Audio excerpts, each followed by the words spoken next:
Ενου σου, Κύριε, η της Τριάδος εφανερώθη προσκύνηση, του γάρ γεννήτωρος η φωνή προς εμαρτύρηση, αγαπητών σε Υιόν ονομάζουσα, και το πνεύμα εν είδη περιστεράς, ευεβαίου του λόγου το ασφαλές, το επιφανής,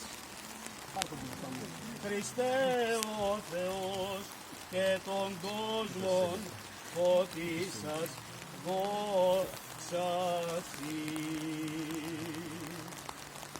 Εν Ιορδάνη βαπτιζομένου σου, Κύριε, η της Τριάδος εφανερώθη προσκύνηση.